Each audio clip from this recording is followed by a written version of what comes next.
Yo, what's up? All right, check it out. Today, we're going to examine some of the differences between a regular single arm swing and the skier swing and kind of dip into some of the force and force relations in that regard.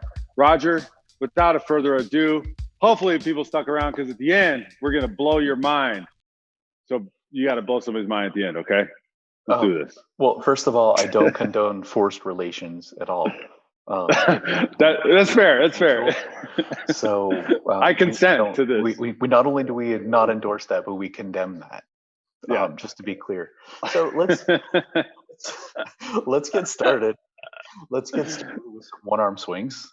Just grab your 24 and let's do some swings, and we're gonna do a little experimenting. Um, and don't lie to the good people. Let everyone know what you're feeling. All right. Can you see me pretty good? My whole body? Yep. Okay. More than I care to see. That's right.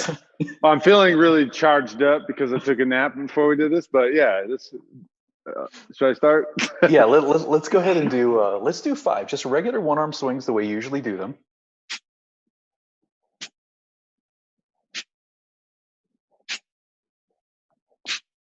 Good. So kind of shake that off, do a little, kind of do a little mental inventory. How did you feel? And then let's go and do the skier swing. I really want you to focus on trying to maintain as similar form as possible. Yeah, so I'm going to set up with the bell just off to the right, same as I would. My feet are a little closer, obviously.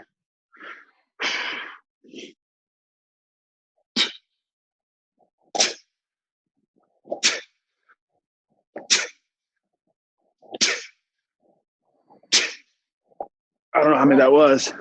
That was more than 5. But Okay. I think, I don't know. We'll have to go back and look at Check the tape. So put it in the comments. How did those feel? How did those swings feel compared to your regular one arm swings? Definitely felt a bit more awkward, they're a bit harder. It just felt like I had to work harder to control the bell in both directions, honestly, more so on the way down and the way back. And then shifting the direction from being back to getting it forward required a bit more effort. Obviously, this worked a lot more because it wasn't balanced, but that's pretty much the main difference I know. Plus, I was like, please don't let me hit my knee. Please don't let me hit my knee. So let me ask a different question. Do you think you can do single arm swings with a 40-kilo bell, correct? Yeah. Let's say that the mass of the bell have the same physical proportions as the 24. So let's say clearance isn't an issue. Do you think you could do skier swings with the 40? Do you think you can generate sufficient force to get the bell up to chest height? No. So would you say then that the force production of the one arm swing, for whatever reason right now, we'll go over some potential reasons, but would you say that the force production of the one arm swing in the conventional sense is greater than the force production capabilities for you in the skier swing? Yes. Okay, so that's really what we want to look at and what we want to talk about today.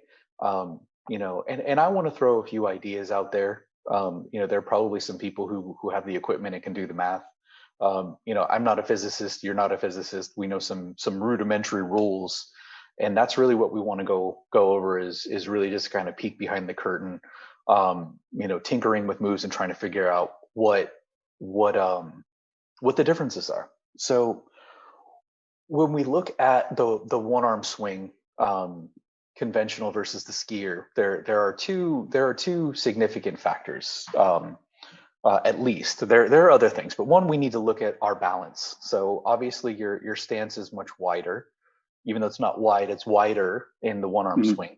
So your base of support is wider. So when we're looking at the definition of balance, it's keeping your center of mass, which is where roughly, okay, over your base of support. Now, good. So when we have the skier swing, obviously your center of mass is over a narrower base of support, right? And when we look at center of mass, so from the press clinic, right, and all these things that we've been doing, when your center of mass is in your right hand where that kettlebell is, okay, where does your center mass shift? That Okay, direction. yeah, so the center mass is going to shift toward the bell. So now you have a center mass rather than where it normally is. There we go. So now if you look at where, let's say, your hand is, you're right over that foot. You're Yeah. essentially doing a one-legged movement, which is why you have to control all of that torque. And that other leg is just kind of it's probably more of a kickstand. You're probably not getting as much power out of that hip. Yeah. So one, the bell is taking it out of its natural path. You know, when we look at the kettlebell training specifically, any weight training really, but when we look at kettlebell training, we have to examine the kettlebell and the human as a system. Okay, it's a one is influencing the other. They have this interaction. So the kettlebell is influencing the human's influencing the kettlebell, and the body needs to do whatever it can to both stay balanced and generate force.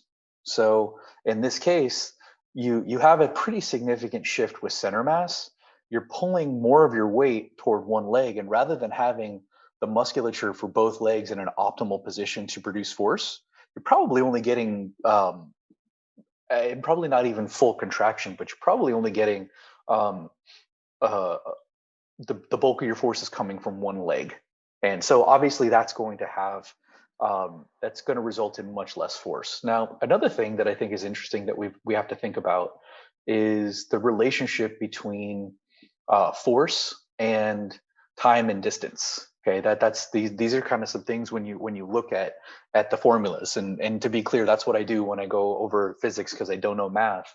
I just want to look at the formulas. So, you know, for example, a well-known formula, you know, force equals mass times acceleration. So if I want to know what factors are affecting the force, then I need to figure out mass, I need to figure out acceleration, and then I need to figure out the things that are affecting acceleration or momentum, you know, which is not the same but related.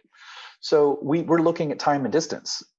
Now, a really important thing I think to think about in this to call out is arm to body contact. So in scenario one, we've got a lot of arm to body contact. Okay. So we've also, you know, in addition to our more stable base of support, arm to body contact. So one, there's a bit of a debate with kettlebells and about whether a swing is a push or a pull. I think it's both, and the degree to which it's both is going to be dependent upon the human in question. But that usually has to do with the legs. We also need to think about the upper body. Okay, so if you go down into the beginning of a swing, right? So look at the position. I want you to think about the position of your torso. Which way is your torso moving? Okay, as you stand up, the torso is going to move it's and back yeah, in an and arc. back. Yeah. Okay, so as it's doing that, it's pulling the back of your shoulder. Okay, so Yep. your shoulder connected to your arm, obviously, your arm connected to the bell is going to pull that bell. But because the kettlebell, or the arm rather, is also pushed up against, you got your big meaty triceps, you got your lats, and you also have contact of the wrist on the hip. As you come forward, do you feel contact of the arm on the body? Yeah. So the body is also pushing the bell. So now we're getting into the issue of force transfer. Okay, so you have that arm to body contact does a couple things. One, it allows a push of the bell. Now, obviously, the mechanics of the skier swing are going to be very similar, even though our stance is wider, okay, or narrower and less stable. We have the same mechanism, right? The torso is coming up and it's pulling the arm. Yep. So you've got the pull from the upper body. It's pulling the shoulder along, but you don't have that contact. Yeah. So I'm not getting that push from the hips that are keeping that transferring that push to the bell out front. And for me, because I'm barrel chested, I also get a pretty significant push of the chest against the arm as well. You're a little more slender, a little more straight up and down, so it's going to be less dramatic for you. But you are going to miss out on a push. Now, another thing we need to think about is when the arm is in contact with the body.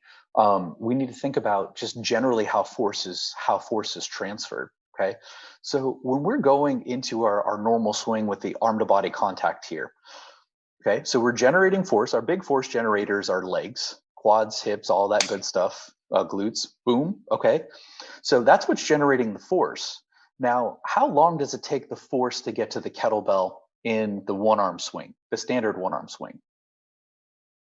Probably not very long. Probably as long No. as it takes to get the hips forward. Yeah, not very long, because the arm, the legs are moving the torso, right? And the Yep. torso is the thing that's creating the motion of the bell. So because the arm is in contact with the body, the arm and the kettlebell, remember, we're a system here. Okay. Yeah. So the arm being in contact with the body means the force you're generating from the body is getting to that kettlebell sooner, right? So Yeah. one, when we have the arm alongside, we don't get the push. But two, think about how long it's going to take before the force is getting all the way up all the way from the shoulder to the kettlebell. There's going to be more time, right? Yeah, because it's probably not until it's like past your hips and then starting on the way, essentially on the way up, is probably ultimately when it's going to probably kick in. It's going to be slower. Let's do this. Is probably a decent illustration to use right now. Why don't you get double 24s and do either a push press or a jerk for me? Okay. Hold on. It's on lockdown. Don't worry. I'll say we could edit this part out, and then I won't actually edit it out, so it doesn't really matter. This is authenticity. This is also deterrence to would-be burglars. Yeah. Don't come to my house. These things, like, I don't want my kettlebells to get stolen, but I tell you what, man, you got to be really wanting these things if you're going to haul them out of here. All right, here we go. So let's go ahead and do a push press or a jerk, either way. 2 more. Good. So go ahead and put those down. So I don't care about the up part. I'm interested in the down part. So did you lower the bells or did you let them drop for the most part? Most part just drop. Okay. And what did you do with your knees? I absorbed the bells, basically. I bent them. Okay. So the absorption, what you're calling absorption, what you're really doing is you're altering time. You're altering the time. So if you're looking, if you're looking at the kettlebells being overhead, okay, so our mass is going to be, if we're looking at force, our mass is going to be constant, okay, and the distance is going to be constant. But what you're really doing is by adding in that knee bend, rather than, let's say you were to just drop them here, which you're not instinctively going to do, all that force is just going to, it's like a dead stop. It's going to be very uncomfortable. And jarring. With that weight, which is still not very heavy for you, it's probably not going to feel great. So what you did was you dipped your knees and you essentially allowed the same force to be applied over a longer period. So what that demonstrates, in my mind, is that as the kettlebells are exerting force over a longer period of time, that force is actually registering as weaker. So you're not getting jarring or pain or anything like that. You've effectively made those kettlebells lighter because the force is being transmitted over a longer period. So stay with me. The rules that govern that are also the rules that are going to govern things the other way. So what we want to look at is not just a specific instance. When we have force that we apply, let's say the force is constant, it's not changing. When we apply that force right away, okay, in one big motion, it's going to be more impactful when we're looking at, technically what is an explosion, okay, versus when it is applied over a longer period of time. That is going to be dissipated. So when we're looking at force transfer now, there's some tricky stuff when we get into, like, we'll do another video on this, but like impulse momentum relationship, you do at some point want to allow the force to come in contact with the thing to move it over a greater period of time, but we're not going to get into that today. I probably shouldn't have even brought it up, but if anybody is aware of those, that's all I can think about now. It's kind of it's a bit of a distinction, but what we're really looking at here is just force transmission. And a lot of these rules are really tricky, and they kind of go both ways. But I think those are going to be the fundamental differences between the two swings. So in one, we've altered our base. Okay, we're jeopardizing our balance. We're not allowing our muscles to contract to their fullest ability because they're not in a great position. So the common example that's used is, try and punch someone in the face when you're standing on ice skates. Unless you're a professional hockey player, probably not all that awesome. And there's also a reason they grab that jersey. Yeah, to pull in and add that leverage and stuff like that. They're kind of closing the system. Okay, yeah. They're like, this ain't gonna work so well. You come to me. So you're not going to be able to generate a ton of force if you're unstable. And the second thing is that the force that is transferred from the legs to the torso is going to be transferred in a way that is not as immediate. Okay, so you're going to miss out on that push, and the force is going to be transferred over a greater amount of time. So that's why we have that example to show when you transfer force over a longer time, it actually feels less. So all that you're generating with the legs, okay, I'm thinking that even if you didn't need to alter your swing, okay, or your stance rather, you still, because the arm is not in contact with the body, and because the force that you're applying with your legs to the torso into the kettlebell takes longer to get there, there's a good chance that it's not going to register as and be as strong. Yeah, and I guess that, like, even if you take the skier swing out of it, and maybe you can help me illustrate this, but if I'm going to swing and my timing's off and I'm already pulling my arm away and then I'm coming up, it's not going to be as forceful, obviously. And then consequently, when I'm coming down, if I hinge too soon, now it's just going over time. There's no way to soften that force, and it's just going to eventually run into its end row and cause a bit of problems, right?